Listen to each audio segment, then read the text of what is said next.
प्रणाम नारायण। प्रणाम माता। आप दोनों यहाँ इस प्रकार? हाँ नंदी जी, हम महादेव से भेंट करने आए। उनसे एक विशेष कार्य है। एक विशेष संदेश देना है उन्हें। प्रभु, माता महादेव एक दीर्घ अवधि के उपरांत जब यहाँ लौटे तो अत्यंत आवेश में थे और यहाँ आते ही वो गहन ध्यान में लीन हो गए हैं। कोई बात नहीं नंदी जी, हम एक अति विशेष कार्य से आए हैं। आप चिंतित ना हो। मुझे पूर्ण विश्वास है कि महादेव हमें देख के अत्यंत प्रसन्न होंगे। चलिए देवी लक्ष्मी।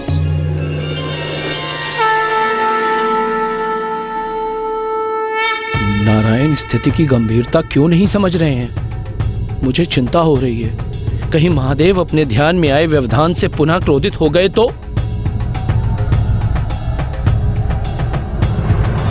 प्रभु नारायण, मुझे क्षमा करें। मैं छोटे मुंह बड़ी बात कह रहा हूं, किंतु महादेव को इस समय इतनी ध्वनि भाएगी नहीं। प्रभु, मेरा तात्पर्य है कि यदि इनका मृदन वादन इतना आवश्यक है तो ये अवश्य करें, किंतु उसकी ध्वनि तो कम कर सकते हैं ना? नारायण और माता लक्ष्मी ने तो मेरे निवेदन को जैसे अनसुना कर दिया। कहीं अब कोई भीषण अनर्थ तो घटित नहीं होने वाला है यहाँ?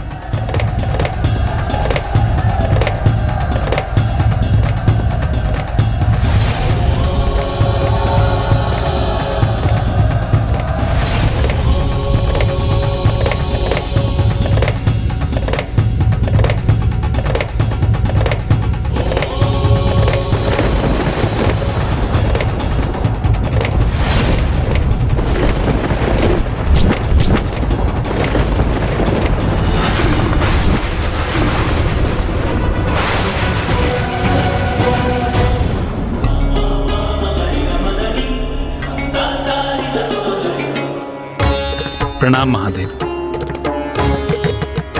महादेव, मैं और मेरी पत्नी आपसे एक महत्वपूर्ण चर्चा करने आए हैं। महत्वपूर्ण चर्चा? किंतु इतनी भी क्या महत्वपूर्ण चर्चा हो सकती है नारायण, जो आपको स्वयं देवी लक्ष्मी के साथ यहाँ कैलाश आना पड़ा? मेरी बहन जो संसार में शैलपुत्री, पार्वती और काली नाम से विख्यात है, हम उसके विवाह का प्रस्ताव लेके आपके पास आए। विवाह का प्रस्ताव लेके आपके पास आए। विवाह का प्रस्ताव लेके आपके पास आए।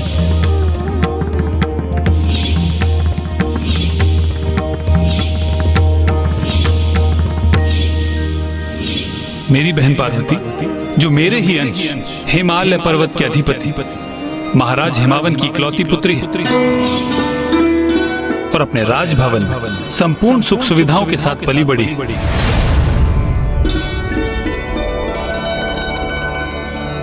उनके राजभवन की तुलना में आपका भवन थोड़ा छोटा अवश्य है, किंतु मुझे पूर्ण विश्वास है कि विवाह के उपरांत महाराज हिमावन आपके लिए एक विशाल भवन अवश्य बनवा देंगे। क्यों देवी लक्ष्मी? ये आप क्या कह रहे हैं नारायण? मेरे प्रभु महादेव तो त्रिलोक के अधिपति हैं। संपूर्ण सृष्टि उन्हीं में समाहित है। सूर्य एवं चंद्र सभी के ऊर्जा के स्रोत तो वो ही हैं। कैलाश का ये सर्वोच्च शिखर उनका सिंहासन है। उन्हें भला किसी भवन की क्या आवश्यकता?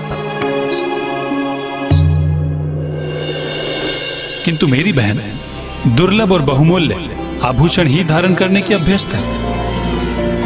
इसलिए हम शगुन स्वरूप महादेव के लिए स्वर्ण, हीरे एवं अन्य आभूषण लेकर आए हैं।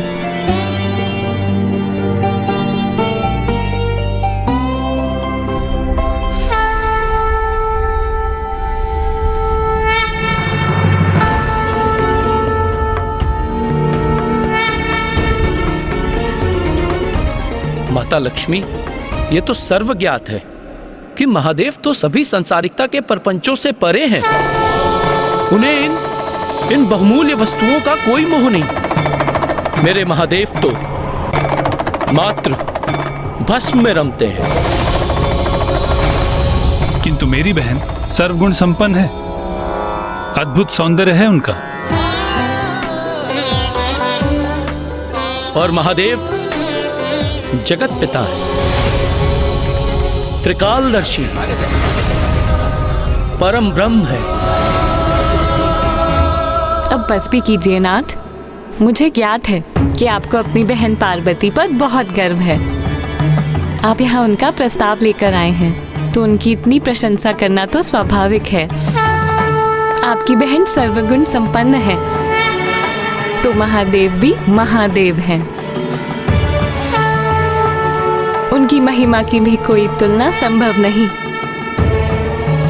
इसीलिए अब आप बात आगे बढ़ाइए। महादेव, आप मेरी बहन पार्वती के विवाह का प्रस्ताव स्वीकार कर लीजिए। सोच लीजिए महादेव, यदि आपका विवाह मेरी बहन पार्वती से होता है तो कैलाश में भी सुख समृद्धि बढ़ेगी। नारायण, आप कदाचित भूल रहे हैं, पार्वती आपकी इकलौती बहन और महाराज हिमावन की इकलौती पुत्री होगी, किंतु वो मेरी शक्ति, धन, समृद्धि, भवन, आभूषण इत्यादि से आप मेरी आदि शक्ति का संबंध जोड़ रहे हैं। किंतु कदाचित आप भूल रहे हैं कि सृष्टि में जो कुछ भी है और जो कुछ भी होगा वो तो स्वयं उन्हीं का साकार रूप है। दिव्यता की ये मूर्त रूप है, जगत जननी है, प्रकृति है, समस्त ऊर्जा की स्रोत है। वो है तो मैं हूं, क्योंकि शक्ति रहित शिव तो शव है, शव।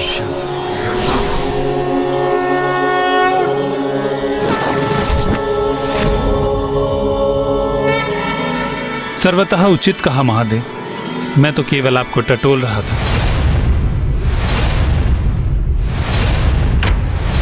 क्योंकि जब आपने बहन पार्वती को देखा तो बिना कोई प्रतिक्रिया दिए आप गुफा से प्रस्थान कर गए।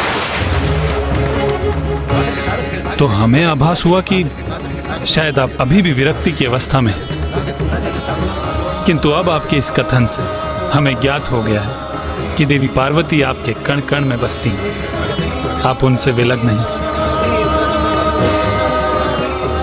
तो हम इसे आपकी स्वीकृति समझे। महादेव, देवी पार्वती से विवाह का प्रस्ताव स्वीकार कर लीजिए।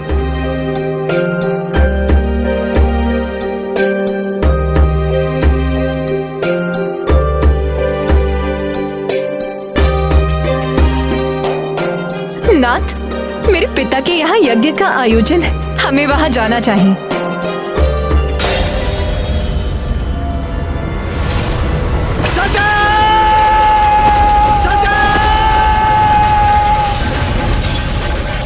किंतु नारायण, यदि पुनः वही हुआ जो पूर्व में हुआ था, तो क्या पुनः मैं उस असहनीय वेदना को सह सकूंगा?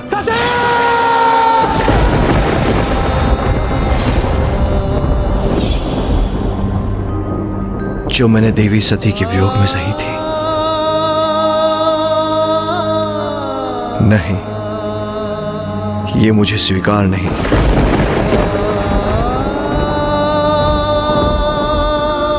उससे तो उत्तम यही है कि मैं इसी प्रकार अपने ध्यान में लीन रहूं।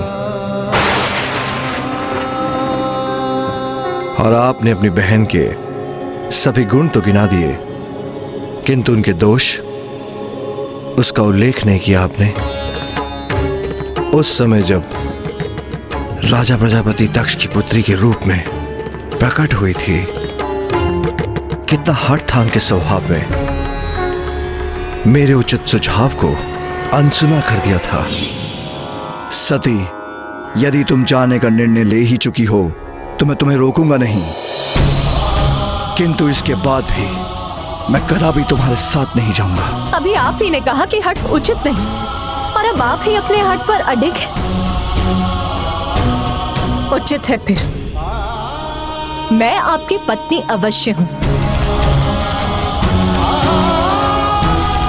किंतु मैं अपने पिता की पुत्री भी हूँ, इसीलिए मैं वहाँ अवश्य जाऊंगी।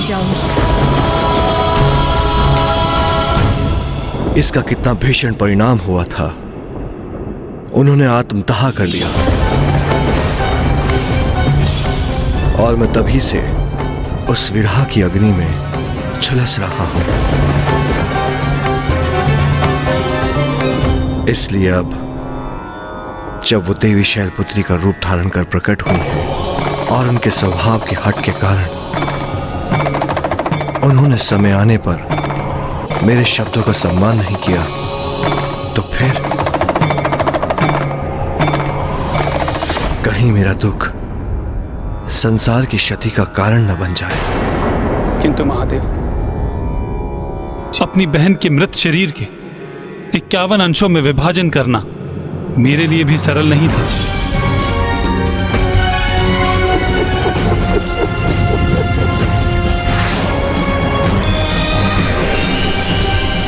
अत्यंत पीड़ादायक था, किंतु ये केवल आपके और देवी पार्वती के सुख या हित तक ही सीमित नहीं है। जगत पिता हैं आप। आपके कर्तव्य व्यक्तिगत स्वार्थ से कहीं अधिक महत्वपूर्ण है और आपके विवाह से संसार का कल्याण भी जुड़ा है, क्योंकि ताड़कासुर का अंत एकमात्र आपकी संतान के द्वारा ही संभव है।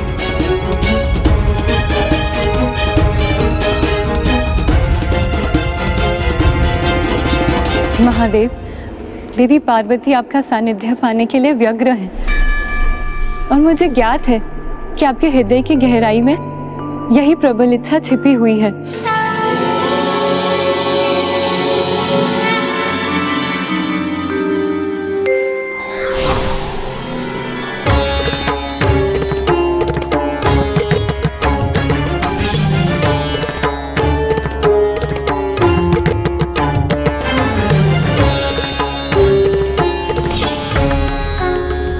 मेरी विनती स्वीकार कीजिए महादेव। देवी पार्वती से विवाह का प्रस्ताव स्वीकार कीजिए।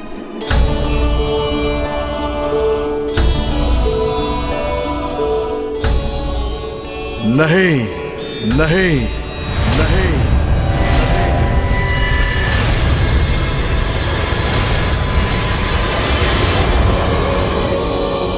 किंतु क्यों महादेव? नारायण, मेरे विषय में सब कुछ ज्ञात होते हुए भी आप मुझे टटोल रहे थे। यहां आकर एक प्रकार से आप मेरी परीक्षा ले रहे थे, तो मैं भी देवी पार्वती से विवाह उनकी परीक्षा लेने के उपरांत ही करूंगा। हाँ नारायण, मुझसे विवाह करने हेतु देवी पार्वती को परीक्षा देनी होगी और उसमें सफल भी होना होगा।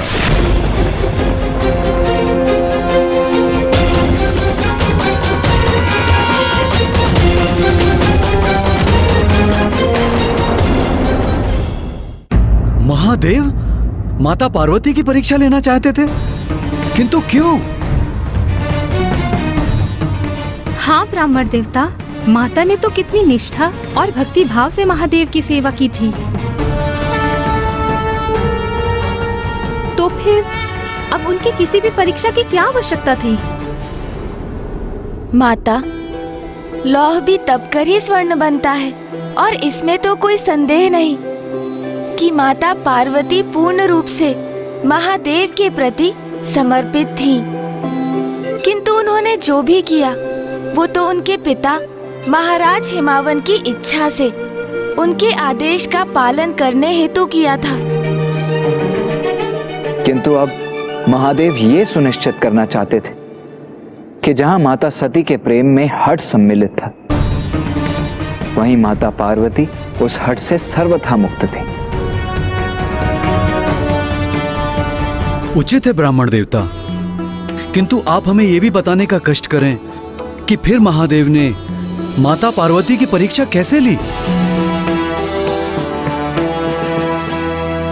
अवश्य बताऊंगा महाराज, क्योंकि अत्यंत अद्भुत थी ये परीक्षा।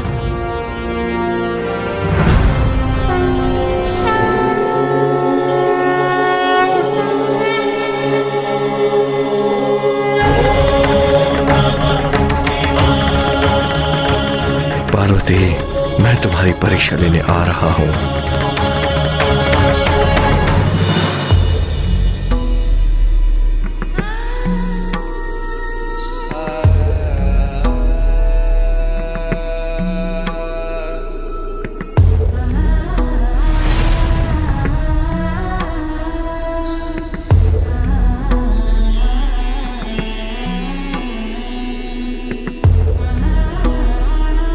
बड़ी विचित्र बात है, वो महायोगी बस वहां से प्रस्थान कर गए। उन्होंने तुमसे कुछ भी नहीं कहा।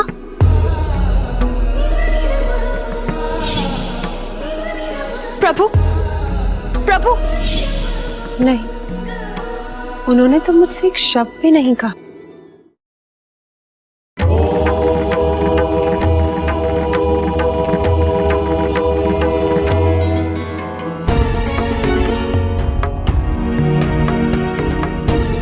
मुझे ऐसी पुत्री चाहिए जो महादेव की पत्नी बनने की अधिकारी हो।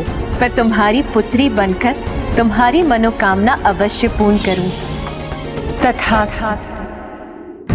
स्वामी, मैं आपकी चिंता समझ सकती हूँ, किंतु देवी मैना, अब हमारी पुत्री काली 16 वर्ष की हो गई है। माँ आदि शक्ति ने पार्वती के जन्म से पूर्व वरदान दिया था कि हमारी पुत्री का जन्म महादेव से विवाह करने के लिए हुआ है। इसीलिए सेवा भाव को और भी प्रखर करने हेतु मैंने उसे महायोगी जी के पास सेवा करने के लिए भी भेजा था, किंतु महायोगी भी अचानक कहीं चले गए हैं। स्वामी, पुत्री की चिंता तो माँ को सदैव ही रहती है, किंतु पुत्री का मोह भी तो माँ को नहीं छोड़ता। इसलिए अब मैं पुत्री पार्वती के विवाह में इतनी शीघ्रता नहीं चाहती, विशेष रूप से तब जब उसका विवाह किसी ऐसे व्यक्ति के साथ होने वाला हो जिससे हम भली भांति परिचित भी नहीं। ये आप क्या कह रही हैं देवी मैना? महादेव से उसका विवाह नियति है उसकी, नियति है उसकी, किंतु ज्ञात नहीं है महादेव अचानक कहां चले गए हैं। उन्हें कहां ढूंढूं मैं? कब और कैसे उनका सानिध्य प्राप्त होगा हमारी पुत्री को? पार्वती, मैं तुम्हारी परीक्षा लेने आ रहा हूं।